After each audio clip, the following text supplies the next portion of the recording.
E se eu te dissesse que as muralhas de Jericó não caíram apenas pela fé, nem por um milagre divino, mas por algo que nossos antepassados chamariam de bruxaria, e os estudiosos de hoje talvez chamassem de tecnologia avançada? Sim, eu estava lá, e o que vi mudou tudo o que eu acreditava sobre Deus, sobre guerra e sobre o som. Antes de continuar, se prepare. Este não é o tipo de história que será contada em púlpitos. É um relato que muitos tentaram enterrar. Então, se você tem coragem de conhecer o outro lado da verdade, já se inscreve no canal, curta este vídeo e ative o sininho. Você vai precisar estar aqui quando o próximo segredo for revelado. Meu nome foi apagado dos registros. Me chamavam apenas de aquele que tocava o segundo chofar. Eu era jovem demais para ser importante, velho demais para ser ignorado. Mas naquele dia, eu vi, eu ouvi, e jamais esqueci. A cidade de Jericó era imponente, suas muralhas, intransponíveis. Nossos líderes diziam que cairiam por ordem de Deus, mas nós, os músicos, sabíamos de algo a mais. Não era apenas fé que estávamos carregando. Os instrumentos que usávamos não eram comuns. Foram construídos sob rigorosas instruções. Detalhes exatos de proporções, medidas e até o material tinha que vibrar em uma frequência específica. Eu lembro da voz do velho Eleazar, nosso mestre levita, dizendo: não é apenas som, é comando, é vibração, é poder oculto. O som pode quebrar ossos, mover pedras e abrir os céus, mas se mal usado, pode destruir tudo. Na época pensei que eram palavras místicas, um exagero, mas hoje entendo. Eleazar sabia o que estávamos prestes a fazer. No acampamento não dormíamos. Durante 7 noites treinamos o toque que deveria ecoar no momento exato. Não era apenas uma melodia, era um código, um tipo de comando vibracional repetido em harmonia com a marcha dos guerreiros e a presença da Arca da Aliança. Lembro de perguntar: mas se é Deus quem vai fazer as muralhas caírem, por que precisamos treinar tanto a frequência? Eleazar me fitou com olhos cansados.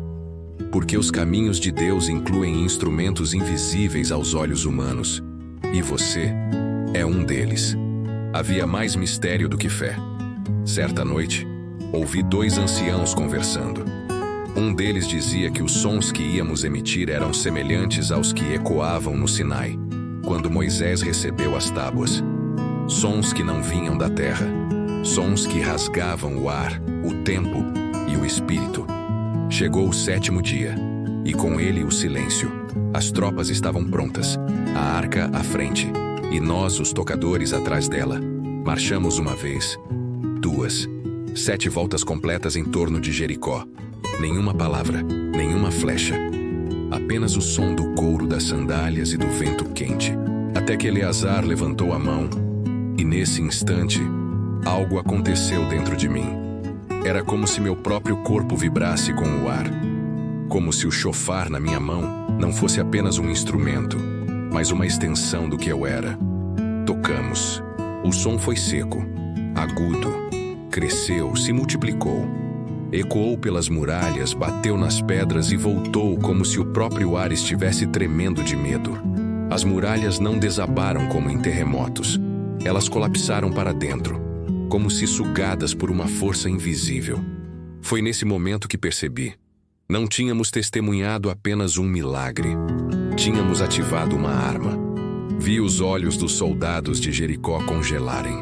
Vi os rostos dos meus companheiros mudarem. Algo havia sido despertado naquele dia. E aquilo não morreu com as pedras que caíram. O que tocamos naquele dia não era apenas fé. Era ciência antiga. Era vibração. Era algo que o mundo esqueceu. Ou talvez, algo que o mundo foi forçado a esquecer. Depois que as muralhas de Jericó colapsaram para dentro, o mundo pareceu parar por alguns segundos. Não houve grito de vitória, nem aplausos. Apenas um silêncio que parecia gritar dentro de nós. O ar ficou denso. As pedras ainda tremiam. E o som parecia ainda estar lá. mesmo depois que paramos de tocar. Lembro de olhar para Eleazar, esperando um sinal de que tudo estava bem, mas o que vi foi medo. Ele tremia, não pelas muralhas, mas por algo que ainda não havia acontecido. Naquela noite, Eleazar nos reuniu. Fez um círculo, proibiu qualquer um de falar alto, queimou incenso e então disse: "O que fizemos hoje não foi apenas abrir uma cidade, abrimos uma porta." Eu não compreendi, mas ele continuou: "Esses instrumentos que vocês carregam não foram criados por nós. Foram entregues. As medidas, os materiais, as escalas, são réplicas de artefatos mais antigos, de tempos antes do dilúvio, de quando os vigilantes caminhavam sobre a terra." Dus ficaram em silêncio.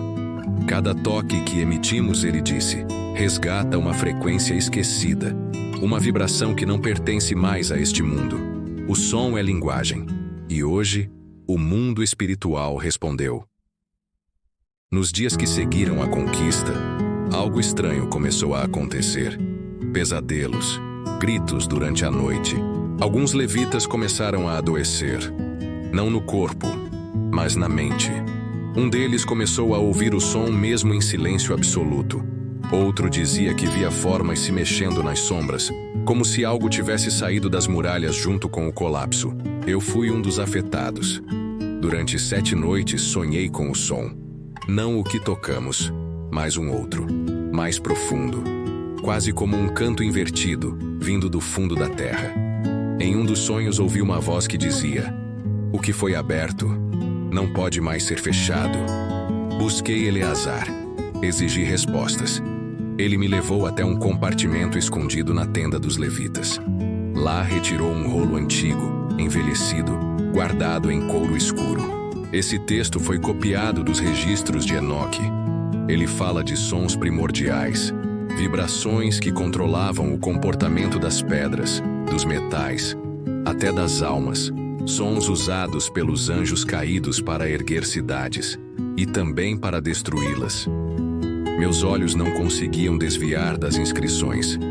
Jericó não era apenas uma cidade, ele disse. Era um selo. Aquelas muralhas, segundo ele, não protegiam só os habitantes. Conservavam um som preso dentro delas, um eco antigo. E quando tocamos, quebramos esse selo. Os relatos começaram a se espalhar. Um animal sacrificável sangrou pelos ouvidos após se aproximar do local da queda. O chão próximo das muralhas parecia vibrar, mesmo sem som algum sendo emitido. Alguns guerreiros começaram a desenvolver fúria incontrolável, como se um espírito de guerra tivesse entrado neles. Algo foi despertado naquele dia, e Eleazar, temendo as consequências, ordenou que todos os chofares especiais fossem destruídos. "Nunca mais serão tocados", disse ele. "O que foi aberto não deve ser replicado." Mas um dos tocadores se recusou. Ele escondeu seu instrumento e desapareceu no deserto. Anos depois, rumores surgiram de que esse homem foi visto entre as ruínas de cidades devastadas, sempre antes de uma tragédia. E em cada lugar, alguém dizia ter ouvido o mesmo som, não uma música, não uma trombeta, mas um eco profundo, como se o próprio ar estivesse sendo rasgado novamente. O que tocamos naquele dia em Jericó talvez tenha sido só o começo. Seu nome era Ramiel, jovem, ousado e diferente. Enquanto os outros se curvavam diante do temor do que havíamos desencadeado, ele parecia fascinado. Lembro das palavras que ele disse antes de desaparecer. "Se esse som derruba muralhas, imagine o que mais ele pode fazer." Foi a última vez que o vi. Nos dias que se seguiram, a ordem de Eleazar foi cumprida. Os chofares especiais foram quebrados, mas um escapou. Ramiel o escondeu e levou consigo o segredo de sua frequência. Anos depois, histórias começaram a circular entre tribos nômades. Povoados inteiros diziam ter ouvido um som invisível pouco antes de estruturas desmoronarem. Não havia terremoto, não havia ataque, só o som. Uma tribo ao norte do Jordão relatou que suas cavernas sagradas racharam sem motivo aparente. Um dos anciãos murmurou: foi o mesmo som de Jericó. Eu reconheceria mesmo no silêncio. Décadas mais tarde, durante uma peregrinação a terras estrangeiras, fui levado às ruínas do antigo templo de Dagon, o deus filisteu. O local havia caído sem guerra. As colunas, partidas como gravetos, e na pedra central do altar havia uma inscrição incisa com precisão milimétrica. A frequência não perdoa, ela apenas responde. Me arrepiei. Aquela linguagem era semelhante à usada nos pergaminhos de Enoque que Eleazar havia escondido. Mas o mais perturbador foi o símbolo ao lado da inscrição. Era o mesmo entalhe que tínhamos nos chofares originais. O símbolo da vibração reversa. O som que não apenas invade, mas rompe por dentro. Certa noite, num vilarejo escondido entre montanhas, um velho me chamou. Disse ter algo para me mostrar. Era um pedaço de metal curvado, corroído pelo tempo. Mas o formato era inconfundível. Parte de um chofar. Isso foi deixado por um homem que passou por aqui anos atrás, disse o velho. Ele tocou. As cabanas estremeceram. As pessoas desmaiaram. E ele foi embora dizendo que o mundo precisava ouvir novamente. Meus ossos gelaram. Ramiel havia se tornado mais do que um. Ele havia se tornado um mensageiro do som. Um arauto da destruição. Levita. Comecei a juntar os relatos. Cada ruína sem explicação. Cada som misterioso antes do colapso. Descobri que algumas cidades evitavam usar metais específicos, pois ressoavam com a frequência que trazia o fim. Outras selavam seus templos com pedras brutas que não vibravam facilmente. Como se todos temessem algo, e em todas essas histórias, um padrão surgia. O som não era apenas destrutivo, ele parecia consciente. Como se o som buscasse algo, como se ele tivesse um alvo espiritual, não só físico. Foi então que compreendi. Ramiel não era o único responsável. O som que emitimos em Jericó era apenas um chamado, uma senha antiga, um tipo de senha sonora que despertava memórias, estruturas e, talvez, entidades. E Jericó? Talvez não tenha sido o primeiro local destruído por esse som. Talvez tenha sido apenas o último selo que faltava ser quebrado. Ainda havia um último mistério a desvendar. O que havia dentro da muralha de Jericó, que todos evitavam comentar? O que causava a vibração contínua no solo, mesmo anos após a queda? E, o mais assustador, por que uma parte da muralha permaneceu de pé, como se estivesse resistindo ao som, ou tentando proteger algo? A resposta estava enterrada ali, esperando, vibrando, chamando. Anos depois da queda, voltei às ruínas de Jericó. Algo me chamava de volta. Não era nostalgia, era inquietação. A maior parte da cidade estava engolida pela terra e pelo tempo. Mas uma parte permaneceu de pé. Um segmento da muralha, perfeitamente vertical, sem rachaduras. Inabalado, como se o som tivesse evitado tocá-lo. Me aproximei. Ao tocar a pedra, senti uma leve vibração. Não era imaginária. Era como se o muro estivesse vivo, e foi ali que notei. Uma abertura sutil, camuflada entre as pedras. Uma fenda, que só poderia ser vista quando o sol nascia. Entrei. Dentro da muralha, havia uma pequena câmara. As paredes eram cobertas por inscrições não hebraicas. Eram glifos circulares, símbolos que pareciam pulsar. No centro, uma estrutura semelhante a uma antena primitiva, feita de pedra e cobre. No chão, um pergaminho envolto em pele animal, frágil, mas intacto. Com cuidado, comecei a ler.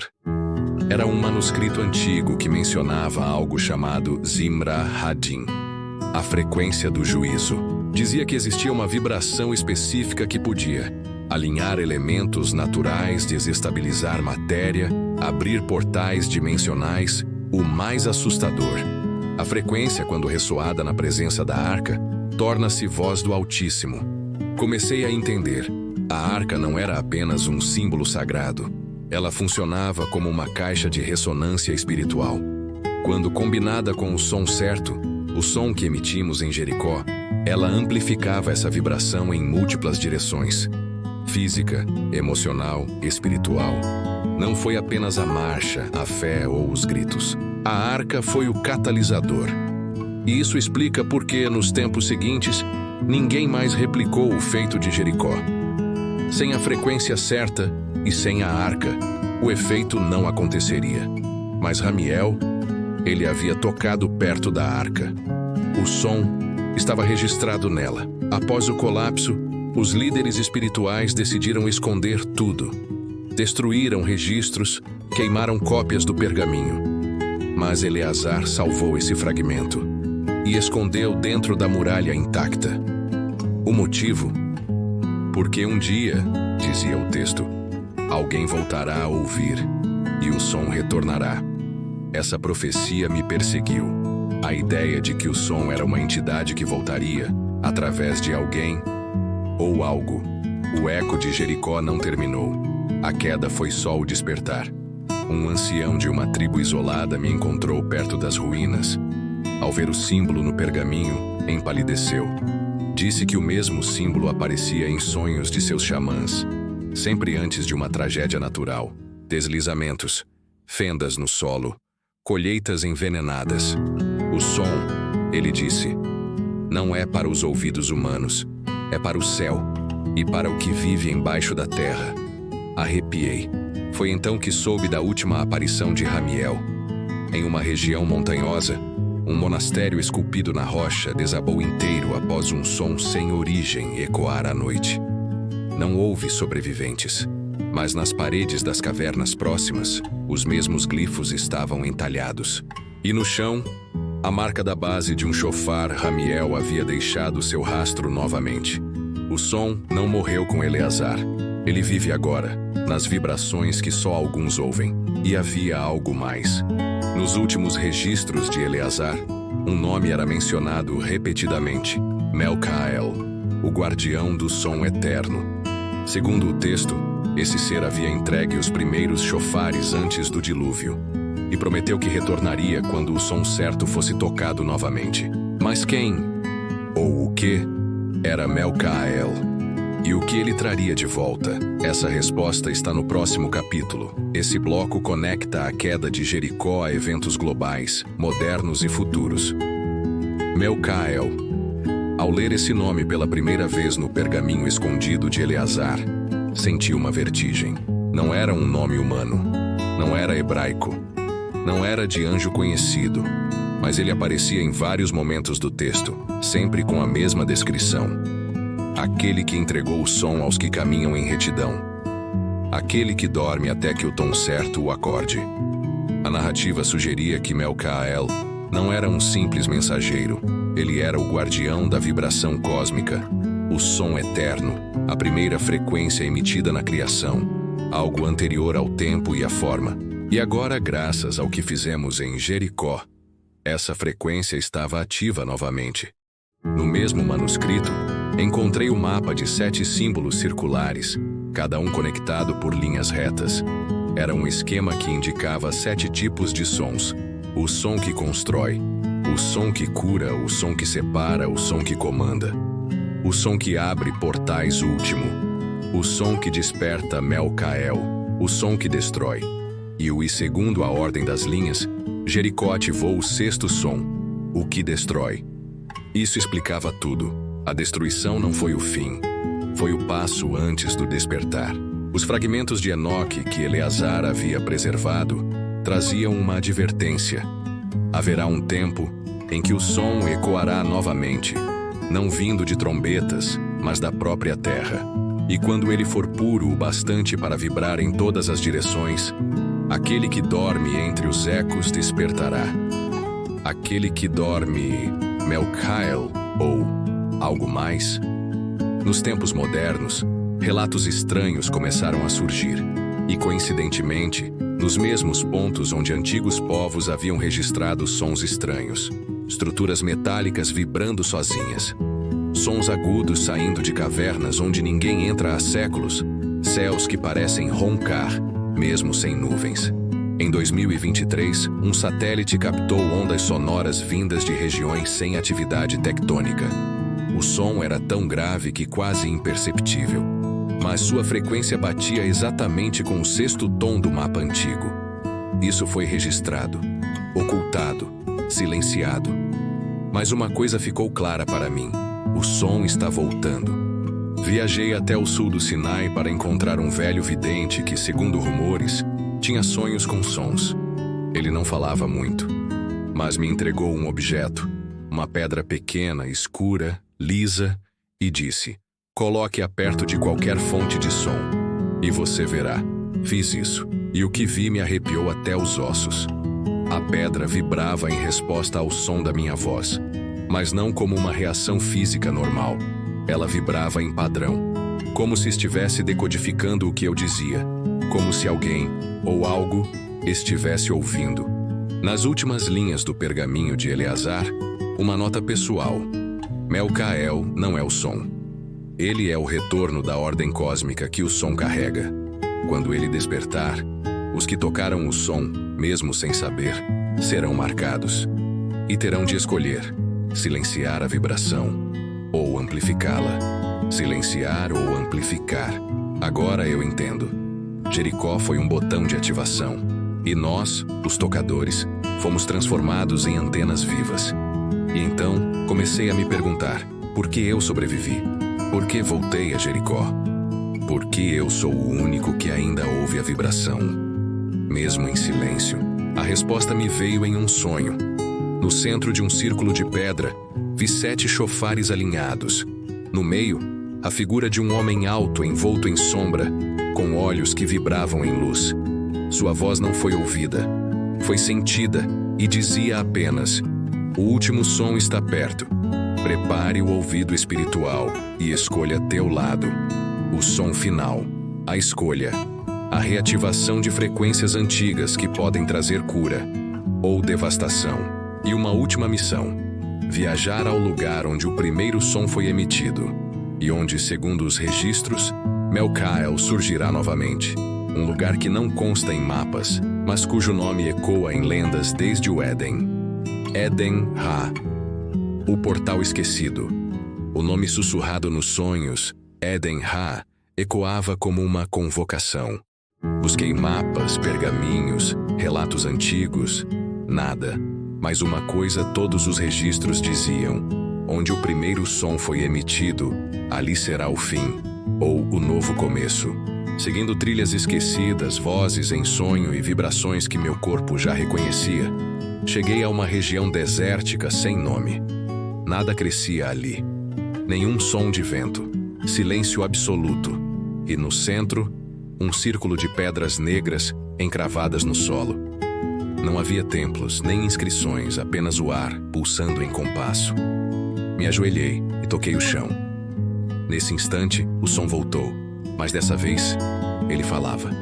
Não em palavras, mas em emoções, memórias, sensações. Revivi Jericó, os gritos, o colapso, a escolha de Ramiel, e então, uma nova visão. Melcael, não como uma criatura, mas como uma entidade de consciência sonora. Ele me olhava, mas não com olhos. Me escutava, mas não com ouvidos. O som despertado não pode ser contido, mas pode ser guiado. Escolha, filho de Jericó: amplificar ou silenciar. Amplificar significava espalhar a vibração pelo mundo, abrir portas, destravar memórias, acelerar revelações, mas também destruir o que não estivesse alinhado. Silenciar era enterrar tudo novamente. Preservar o equilíbrio, mas apagar o som para sempre. Era isso que Ramiel tentou fazer: amplificar sem limite. Ele queria espalhar poder, mas esqueceu da consciência do som. Eu escolhi o silêncio.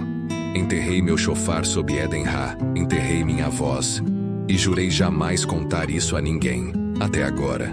Mas se eu escolhi o silêncio, por que estou contando isso agora? Porque o som voltou. Não por minha voz, mas pela tua. Se você sentiu algo durante esse vídeo, frio, calafrio, lembranças, talvez o som tenha te tocado também. E talvez você precise saber o que fazer. A história das muralhas de Jericó nunca foi só sobre fé. Foi sobre escolhas, sobre vozes que ecoam além do tempo. Você carrega uma voz, e cada palavra, cada som que emite, tem poder. O mundo moderno nos ensina a fazer barulho, mas às vezes, o silêncio é a decisão mais sábia. Outras vezes, é o rugido calado de algo que está prestes a despertar. Se você chegou até aqui, é porque algo dentro de você também vibrou com essa história. Inscreva-se no canal e ative o sininho.